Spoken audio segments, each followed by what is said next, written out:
One thing do I teach, O my disciples, suffering and deliverance from suffering. It was in this way that Gautama the Buddha, living in the 6th century BC, gave the gist of his whole teaching. And it's for this reason that many commentators and critics of Buddhism have called it a way of escape, because of its tremendous concern with the problem of human pain as the fundamental problem of life and the means of deliverance from pain. But I believe this is really a very mistaken criticism, because there is nothing that is so much the very essence of suffering as the fear of suffering itself.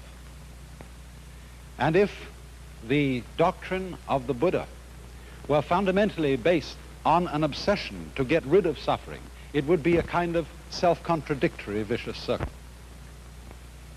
This is very well illustrated by another of those stories which I tell from time to time, where a student came to his master with the question, "It is terribly hot, and how shall we escape the heat?"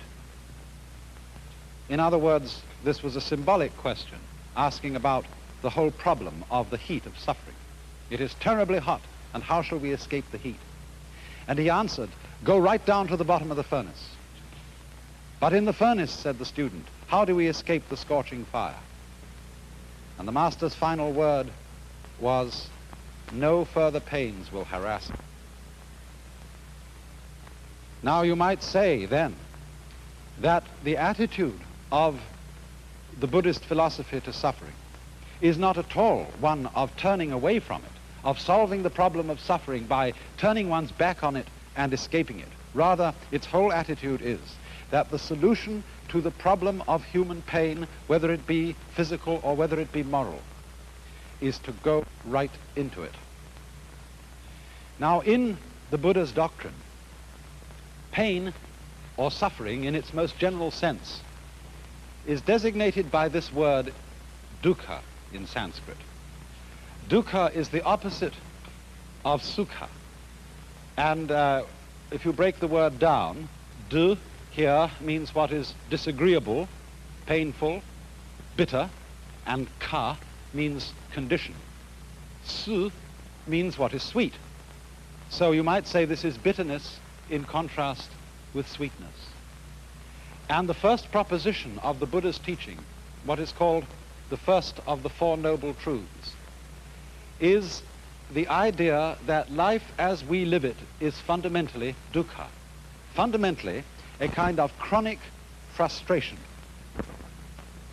And man's effort is always to get rid of this and go to that. But the basic idea of the Buddha was that if you have this, you must have this, because these two contrast with each other.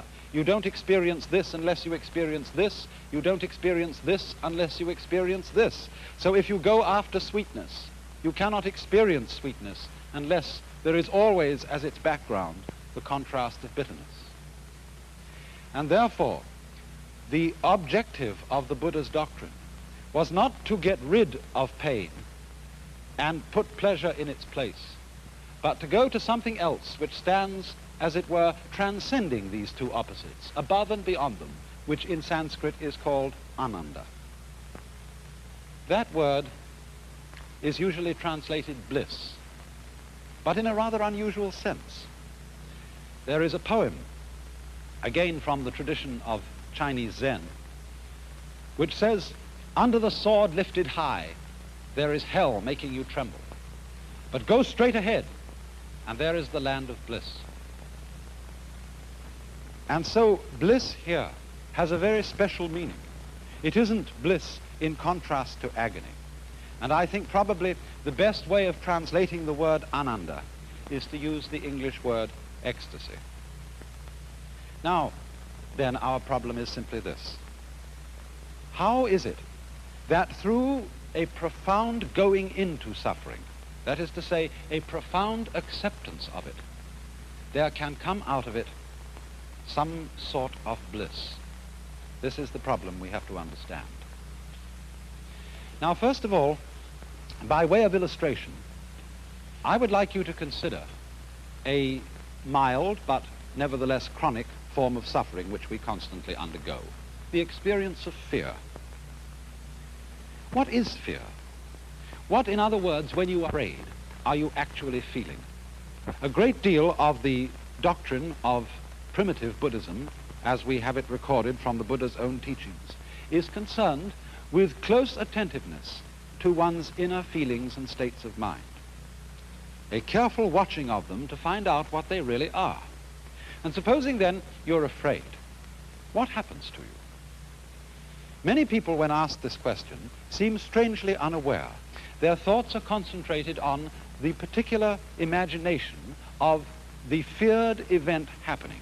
In other words, a person is afraid of having a certain sickness, disease, and he keeps thinking of what it might be like to have that disease.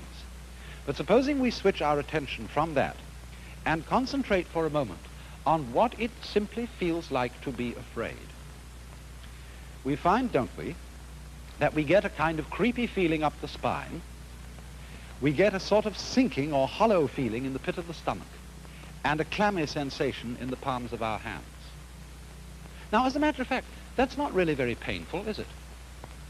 That's all that's the matter with you, and that's the worst that life can do to you at that moment. Furthermore, notice something else, that when you have what you call fear, you have also precisely the same sensations that you have in a totally opposite situation, when you have what we call shudders or thrills of delight. They are the same shudders, the same trembles, sometimes even the same creepy feeling up the spine, the same sinking feeling in the pit of the stomach, that a very profound positive emotional experience can excite.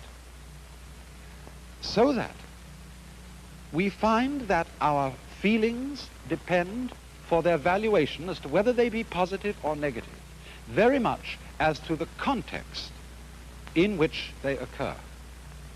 For example, say a father is playing with his boy, and he gives him a slap on the behind. The boy looks around, and if he sees an angry expression on his father's face, he feels hurt. It was painful. But if he sees his father is laughing at him and was just teasing him, it doesn't hurt him at all. And so it is with all our sensations. The way they impress us positively or negatively, as good or bad, depends to a very large extent on the context in which they are set. Take, for example, in a poem like this by the humorous poet Thomas Hood. The poem says, "They went and told the sexton, and the sexton told the bell." Now, it's the same sound told in either case, but its meaning is completely different because of the context in which it occurs. If the second line had said, "and the sexton told the minister," then it would have had the same meaning in both lines. And just as words change their meaning in accordance with their context, so the meaning of what we experience alters contextually. And so it is this, then, that close awareness of our feelings reveals. In the same way, we can say we weep when we are sad, but we also weep for joy. There are tears of joy and tears of sorrow. Exactly the same tears, exactly the same physical sensation, but what a difference the context makes. And therefore the idea of the Buddha was to become delivered from suffering, not by running away from it, but from looking at the actual concrete reality of what we feel and forgetting the context. Now, of course, this is obviously something quite possible in the milder forms of suffering. But what happens when suffering becomes really acute? Perhaps as an illustration of this, I might turn to a very extraordinary work of art. It is a sculpture of Saint Teresa by Bernini. Look at that face and try and decide what feeling that face is expressing. Is it agony? Is it a rapture of delight which would, as we say, cause one almost to swoon? What is it? Actually, if you look back and see the whole scene, you will see that the saint is confronted by an angel who is piercing her with a dart, the dart representing the divine love. And so the figure represents Saint Teresa in ecstasy, in profound joy, profound delight at the state, the inner feeling of her union with the Godhead. And this is exactly what is meant by ananda, ecstasy, for pleasure and pain in their most intense forms, both producing that we could call ecstasy. A very striking illustration of this has been given recently. Some of you may have heard of the work of a British obstetrician by the name of Grantley Dick Reed, who has many students among obstetricians in this country. For as you know, the pains of childbirth can be some of the severest pains that a human being can undergo. And the point of Dr. Reed's work has been to show that if you change a woman's attitude to the experience of childbirth, if, in other words, you stop calling these feelings pains, and instead you call them tensions, and if before childbirth you train her to relax, to let go of herself, and as it were, cooperate with the tensions that she's experiencing, the whole character of childbirth can be changed. And many women who have undergone this pre-birth training say afterwards that what they might have expected to be an extremely unpleasant experience turned out to be a profoundly moving experience, even a joyous one. Now, of course, it's pretty clear that we can do something like that when the context of a painful experience is very positive, as it is with childbirth. After all, this is a creative event. But wouldn't it be a very different matter in the case of the pains of death? Would it be possible, for example, to look upon the pains of death as natural tensions and so have an entirely different attitude to them? I don't know why not. After all, we fear death, we have a negative attitude to death, largely because of social conditioning. It's what we've been taught. For example, just to give another illustration and then get back to the subject of death. The idea of being sick, I mean vomiting, is something which most of us regard as disgusting. But is it actually disgusting? Don't we revolt with the feeling of disgust from it? Because when we were little children and we were sick and we threw up, our mothers went, "Ah," and we caught from them the emotional attitude toward that kind of experience, so that it reverberates and echoes with us ever afterwards. Well, it's rather the same with death, because death is, after all, beneficent. If we never died, not only would our world become hopelessly overpopulated, not only might we become utterly bored with century after century after century of experience without intermission, we might crave death after the first 500 years of life. And never to be able to have it would be like the torture of a chronic and fantastic insomnia. So if death is fundamentally merciful, if it is natural, if it is something that is just as much an integral part of being a human being as having a head or having hands, then would it not be possible to have a changed attitude to death in any community or society, so that in due course people could begin to look upon the pain attending death in the same way as they can be taught to look upon the pain attending birth? Now, there's another aspect to the problem, and that is that a great deal of our negative attitude to the experience of pain, and acute physical pain I'm speaking of now, is connected with a certain culturally conditioned unwillingness to react to pain in the natural way. In other words, we are afraid of giving in to suffering in the way that our own physical organism suggests to us. We are afraid of crying. We're afraid of screaming. We're afraid of going into those very undignified motions which constitute the human being's reaction in pain. Even though, as I just pointed out, we sometimes have the very same reactions in acute pleasure. But we are fundamentally ashamed of pain because we are taught that giving in to pain, weeping or something like that, is unmanly, sissy, or something like that. Now, it's a very dangerous doctrine that a human being should always be rigid in conditions of suffering. I often like to quote a passage from that Chinese philosopher, Lao Tzu, Lao-Tzu, which says, "Man at his birth is supple and tender. In death he is rigid and hard. Plants when they are young are pliant and soft, but when dead they are brittle and dry. Thus, tenderness and softness are the companions of life, but rigidity and hardness are the companions of death." In other words, there is strength in weakness. Consider a cat.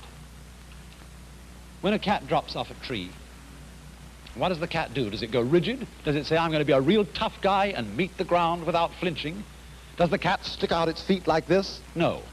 Because if it did, when it hit the ground, it would be just a broken bag of bones.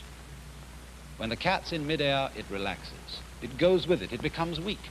And so it hits the ground with a soft, heavy thud and is unharmed. Think also of water. Water was one of the basic symbols of Lao Tzu's philosophy, to be like water. Nothing in the world is softer and more yielding than water, and yet at the same time, nothing is like water for overcoming and wearing away things which are hard, like rocks. And thus, if you put a knife into water and you try to cut it, what happens? The water gives completely to the knife. The water closes up wherever the knife went. And although you strike at it as hard as you like, you can never create a wound. So it is, you see, because of its softness that the water triumphs over the hardness of the knife. So then it's the same with human beings. Unfortunately, we are so brought up to mistrust our natural feeling reactions to certain experiences. We are conditioned to believe that we will suffer less, that we will somehow triumph over pain if we hold our feelings rigid. But you know, our reactions to pain are in a way therapeutic. They're healing, just like fever. When we have poisons in our blood, the natural defense mechanisms of the body send up our temperature and in this way boil out the invading bugs. Now, it used to be thought that when people had fevers, this was the disease. The fever itself was the disease. And so, once upon a time, doctors used to give medicine to take away the fever. But by taking away the fever, they very often killed the patient because they took away the defensive action of the body to drive out the disease. And so in just the same way, if one refuses to react in the way of nature to invasions of pain, so too one may shatter the body beyond what it can stand. It's the same thing, you know. No bridge will stand up unless it has give. If a steel suspension bridge is built so firmly that it doesn't sway in the wind, that bridge will come crashing down on the first gale. It's just because there's give in it that the bridge is strong. Take a great building like the Empire State. The Empire State also has a sway in it. And if it didn't have that sway, it would be a very insecure structure indeed. So then, when we are willing to react to pain as our own natural feeling suggests, if we're willing to scream, if we're willing to weep, if we're willing to wriggle and writhe as pain suggests to us to do, a very strange thing happens. The very willingness to react in that way often makes it quite unnecessary to do so. Now, you may say I'm just talking big, and the only way I can prove what I say is the next time you have a toothache, the next time you have any serious pain, see what happens if you do this.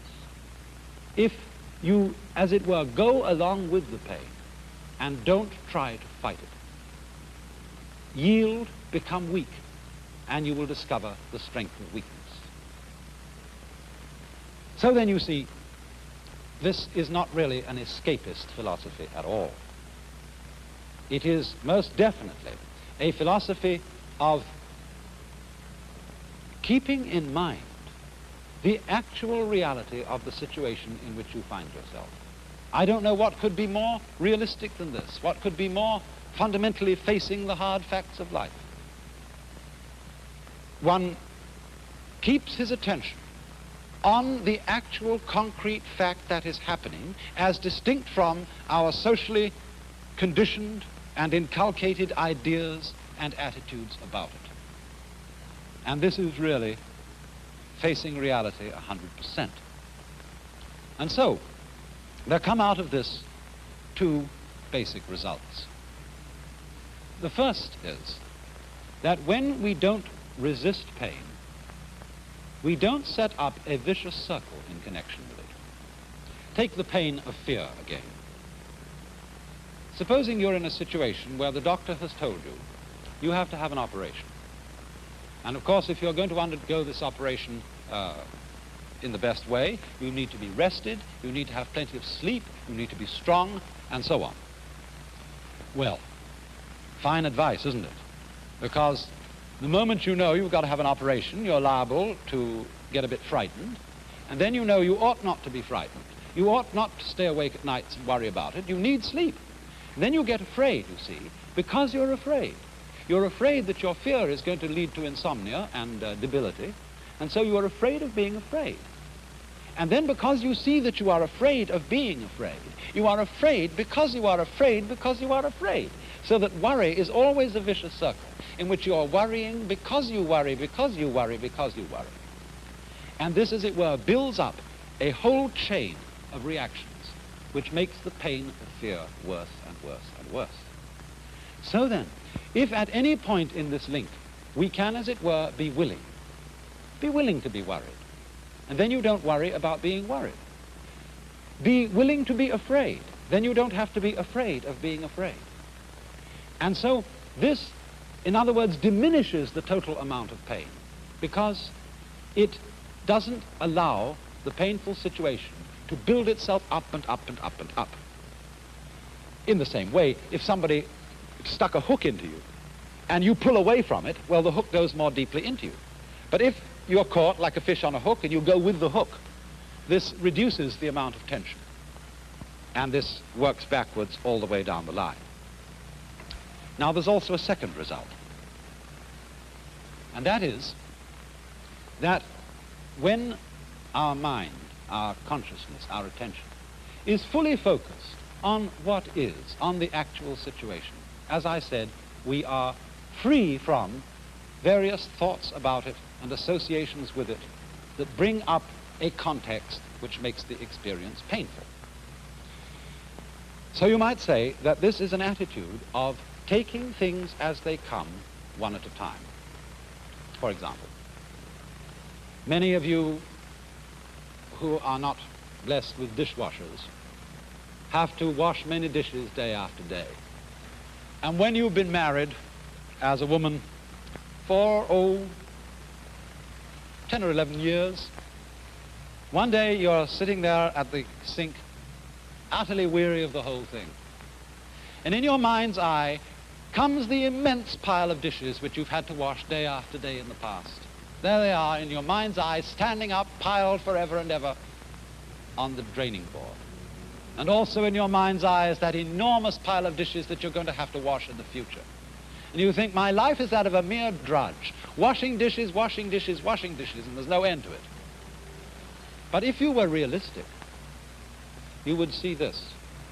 You have only one dish to wash in your life, this one. You can only wash one dish at a time, and that's the only one you have to deal with. It's the same with climbing a mountain. If you start to think as you climb, oh, what a lot of steps to take, then the task becomes utterly oppressive. Or if, for example, you make a New Year's resolution and you say, well, I'm going to go on the wagon. I'm not going to drink anymore this new year.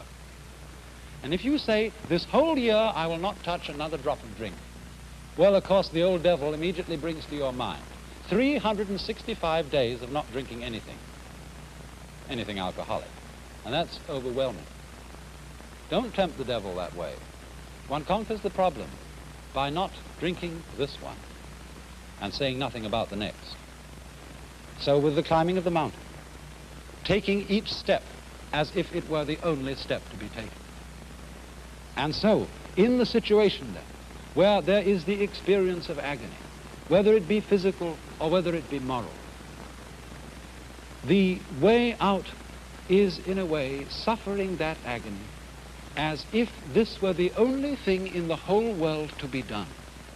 By going right down to the bottom of the furnace, no further pains will harass you. It was also so, isn't it, in Dante's Divine Comedy, when Dante and Virgil find their way out of hell by going down to the very center of hell.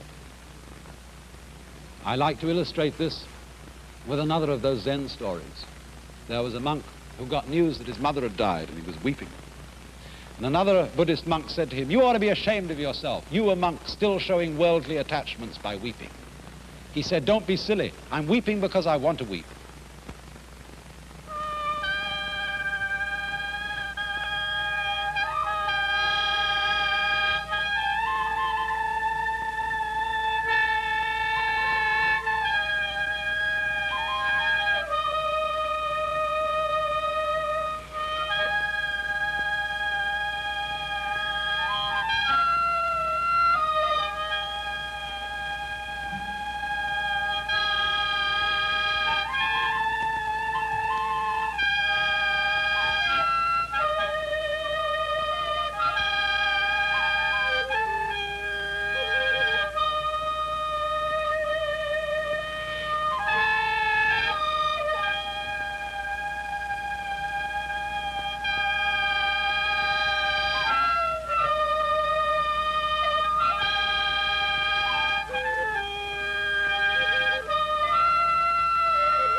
This is National Educational Television.